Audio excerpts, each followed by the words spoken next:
dari kelas 10 Di sini saya akan menjelaskan materi tentang kedudukan dan hubungan antara Undang-Undang Dasar 1945 dengan peraturan perundang-undangan lainnya.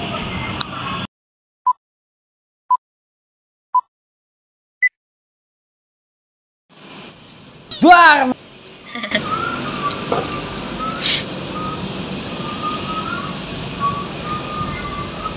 Di sini saya akan menjelaskan tentang kedudukan dan hubungan Undang-Undang Dasar 1945 dengan peraturan perundang-undangan lainnya.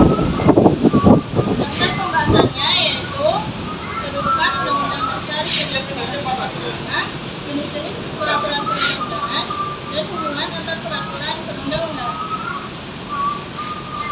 Jadi, kedudukan Undang-Undang Dasar 1945 itu sebagai dasar hukum tertinggi di Indonesia. Jenis-jenis peraturan perundang-undangan yaitu ada Undang-Undang Dasar 1945, Ketetapan MPR, Undang-Undang, Peraturan Pemerintah Pengganti Undang-Undang, Peraturan Pemerintah, Peraturan Daerah atau Provinsi, dan Peraturan Kabupaten atau Kota. Jenis-jenis hubungan antar peraturan perundang-undangan yaitu ada hubungan vertikal dan horizontal. Apakah ada yang ingin bertanya? Di nomor undangan sendiri, nama saya Zafira Fizamaren dari kelompok 1. Pertanyaan yang pertama, apa yang dimaksud Undang-Undang 1945 sebagai dasar hukum tertinggi? Maksudnya itu, Undang-Undang Dasar adalah sebagai patokan dari peraturan perundang-undangan lainnya. Pertanyaan yang kedua, bagaimana jika ada peraturan perundang-undangan yang dianggap tidak sesuai dengan Undang-Undang 1945? Maka akan dilakukan penarikan atau perubahan melalui proses legislasi. Terima kasih. Ingin bertanya lagi? Saya perkenalkan, nama saya Tangguh Pratama dari kelompok 2. Izin bertanya. Pertanyaan saya yang pertama, apa itu proses legislasi dan siapa yang melakukannya?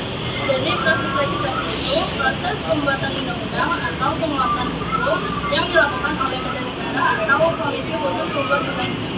Pertanyaan saya yang kedua, apa tujuan hubungan vertikal antar peraturan perundang-undangan? Tujuannya agar peraturan perundang-undangan yang berbeda tidak bertentangan dengan peraturan perundang-undangan yang berbeda. Terima kasih. Saya ingin perkenalkan, nama saya Nidya Rizal Batagabri dari kelompok 4. Untuk bertanya, yang pertama, apa peran DPR dalam memastikan kesesuaian peraturan perundang-undangan dengan Undang-Undang Dasar 1945? DPR berperan dalam pembentukan undang-undang dan memastikan kesesuaian dengan Undang-Undang Dasar 1945. Pertanyaan yang kedua, bagaimana kewenangan pemerintah dalam mengeluarkan peraturan perundang-undangan dan bagaimana hal itu terkait dengan Undang-Undang Dasar 1945? Pemerintah memiliki kewenangan untuk mengeluarkan peraturan perundang-undangan, tetapi harus tetap sesuai dengan Undang-Undang Dasar 1945.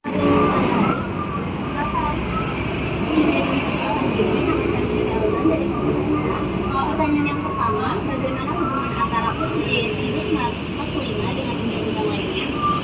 Hubungan antara Undang-Undang Dasar 1945 dengan undang-undang lain bersifat bahwa semua undang-undang harus sesuai dengan Undang-Undang Dasar 1945. Baik, terima kasih. Pertanyaan selanjutnya, apa yang dimaksud dengan ketentuan sesuai dengan UUD 1945 dalam membentukkan peraturan perundang-undangan? Maksudnya itu, semua peraturan perundang-undangan harus sejalan dengan prinsip-prinsip dasar yang ada dalam Undang-Undang Dasar 1945. Presentasi dari saya akhiri. Wassalamualaikum warahmatullahi wabarakatuh. Udah belum? Udah.